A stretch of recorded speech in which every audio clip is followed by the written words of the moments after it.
여러분 안녕하십니까, 진성호입니다. 위기의 정치인 이재명 민주당 대표의 이 재판 며칠 전에 있었습니다. 그런데 지금 이재명 대표는 자신의 재판뿐 아니라 측근들의 재판도 신경을 써야 할 형편입니다. 무엇보다 경기도 부지사를 지낸 측근 이화영 전 부지사의 뇌물 재판에서 지금 쌍방울의 대북 송금 의혹들이 낱낱이 까발겨지고 있습니다. 특히 쌍방울 방영철 부회장들을 정언으로 지금 이 이화영 전 부지사가 무너지기 직전이라는 평가를 받고 있습니다. 그런데 이화영으로 끝나지 않습니다. 자, 이제 내일 이재명의 왼팔로 불리는 김용 전 민주연구원 부원장의 재판이 있습니다. 그런데 이 김용의 정치자금법 위반 혐의 등의 재판에 굉장히 놀라운 증거가 제출되었습니다. 자, 한겨레의 단독 보도입니다. 한겨레가 취재한 겁니다. 이것도 참 그렇습니다. 아무튼 한겨레의 단독 보도에 따르면 내일 이 김용의 이 8억 4,700만 원의 불법 정치자금 수수 혐의 재판에 이 검찰이 이 정치자금 자필 메모, 남욱 변호사의 이 지인인 이 자필 메모를 법원에 제출했습니다. 그런데 이 자필 메모가 중요한 이유는 여기에는 상당히 구체적으로 언제 얼마를 보냈다가 쓰여져 있습니다. 그리고 실제로 이 돈을 마련하기 위해서 남욱 변호사는 돈을 빌리고 난리가 났습니다. 상당히 구체적인 정황들이 같이 있는 겁니다. 자, 지금까지 김용 전 부원장은 자신의 범죄 혐의를 부인해 왔습니다. 그럼에도 불구하고 지금 범죄 혐의가 상당량 소명되고 있기 때문에 구속 상태에서 재판을 받습니다. 자, 내일 재판. 지금까지는 쌍방울 대북 송금 이런 이야기들이, 그리고 대장동 이야기들이 나왔는데 이번에는 본격적으로 이재명 민주당 대표가 민주당의 대통령 후보 경선에 나왔을 때 대선 자금 문제가 거론됩니다. 8억 4,700만 원, 김용의 경우만 그렇습니다. 김용에게 보낸 이걸 다 적어놨다는 건데 내일 재판, 김용은 지금 부인하고 있습니다. 한바탕 소란일 것 같습니다. 특히 김용 전 부원장은 검찰의 수사, 묵비권, 부인 이런 것들로 일관하고 있습니다. 진술도 거부하면서 나는 아니다. 그런데 내일은 도망갈 수가 없습니다. 재판입니다. 내일 법원에 제출한 이 자필 메모가 공개되면 상당한 논란이, 그리고 이재명 대표 민주당에게는 상당한 치명상을 입힐 것 같습니다. 이건 검찰 수사가 아닙니다. 지금 민주당은 검찰 수사만 하면 정치 보복이라고 하는데 재판에까지 그런 말을 할 수는 없습니다. 자, 내일 공개될 이 자필 메모 어떤 내용일까요? 진성호의 융단 폭격 시작합니다. 이재명 대표와 김용 전 민주연구원 부원장을 융단 폭격합니다. 자, 내일 서울중앙지법 형사 23부 조병구 재판장 심리로 열릴 예정인 김용 전 부원장의 첫 공판.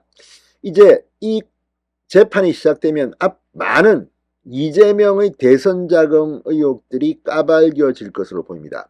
검찰은 김용을 재판에 넘기면서 구체적인 자금 조성 방식, 전달 시기 등이 담긴 남욱 변호사의 측근 이모 씨의 자필 메모를 핵심 증거로 법원에 제출했다고 한겨레가 단독 보도했습니다. 김용 전 부원장 쪽은 불법 정치자금 수수 자체를 부인하는 데다 혐의를 입증하는 물증도 존재하지 않는다고 지금까지 주장해왔습니다. 앞으로 이 메모와 관련돼서 재판정에서 뜨거운 법리 논쟁이 예상됩니다. 자, 검찰이 재판부에 낸 이 자필 메모는 리스트 가로 열고 골프라고 적혀 있습니다. 리스트 골프. 리는 아마도 이재명이겠죠. 그리고 리스트 가로 열고 골프입니다. 자, 리스트 골프라고 적혀진 이 메모.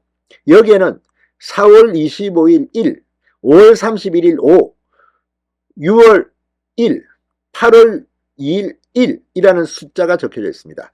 검찰은 이것을 4월 25일 1억 원, 5월 31일 5억 원, 6월 1억 원, 8월 2일 1억 원을 뜻하는 정치자금 전달 시기와 액수를 기록한 문건으로 보고 있습니다. 자, 남욱 변호사의 지시를 받은 이모 씨가 더불어민주당 대통령 선거 예비경선이 진행되던 2021년 4월부터 8월까지 정민용 전 성남도시개발공사 전략사업팀장에게 순차적으로 자금을 전달할 정황이라는 게 검찰이 의심하고 있는 부분입니다. 자, 이 돈이 이 정민용 변호사에게서 유동규 전 기획본부장 그리고 김용전 부원장 경로로 전달됐다는 게 검찰이 보고 있는 혐의 내용의 뼈대입니다. 실제로 유동규는 다 진술했습니다. 자, 검찰은 이 돈이 이재명 대표의 대선 자금으로 쓰였을 것으로 보고 있습니다. 실제로 김용 이런 이야기들을 보면 호남을 돌고 있다, 돈이 필요하다 이런 정황들을 의심하고 있습니다. 메모 제목에 리리스트 가로 열고 골프라고 쓴 이유는 남 변호사 쪽이 골프 리스트처럼 보이려고 위장한 것이라는 취지로 진술했다고 합니다. 메모에는 남 변호사가 마련한 자금의 조성 경위로 보이는 흔적도 담겨 있다고 합니다. 메모에 보면 4,350, 또 5천, 1,000, 4천, 1억, 또 15,000 등의 숫자가 적혀 있는데 공사비를 부풀린 업계약을 통해 이 모 건설 등으로부터 4,350만원 등 2억 9,430만원을 조성한 흔적이라는 게 검찰의 분석입니다. 메모에는 이를 포함해 모두 9억여 원을 마련한 흔적이 담겨져 있습니다. 남 변호사는 유동규 전 본부장 독촉을 받은 뒤 지인들에게 돈을 빌리는 등 어렵게 자금을 마련했다고 검찰에 진술한 것으로 전해졌다. 한겨레의 보도입니다. 한겨레가 보도한 내용이라는 게 더 충격입니다. 검찰은 남욱 변호사 쪽이 작성한 차용증, 건설업체와 도급계약서 등을 통해 실제 이 같은 자금 조성이 이루어졌다고 보고 있습니다. 그러니까 단순한 진술이 아니라 정황들이 다 있다는 겁니다. 차용증, 도급계약서. 자, 반면 김용 측은 정치자금 요구 및 수수행위가 일체 없었다고 지금 부인하고 있습니다. 자, 김용전 부원장은 지난해 10월 구속 전 피의자 신문 영장실질심사와 검찰 조사 등에서 돈 전달 시점인 2021년 4월에 유동규 사무실을 들렀던 사실은 인정했지만 돈을 받은 적은 없다고 부인한 것으로 알려졌습니다. 자, 어쨌거나 이제 내일 재판이 시작됩니다. 첫 번째 공판입니다. 이재명의 최측근의 재판에서 이재명의 대선 자금 의혹이 공개되는 겁니다. 이재명 이제 큰일 났습니다. 재판이 시작되면 계속해서 아마 이런 문제들이 나올 겁니다. 이재명까지 정치자금 전달 밝힐 수 있을까요? 신성호의 융단 폭격이었습니다. 여러분 감사합니다.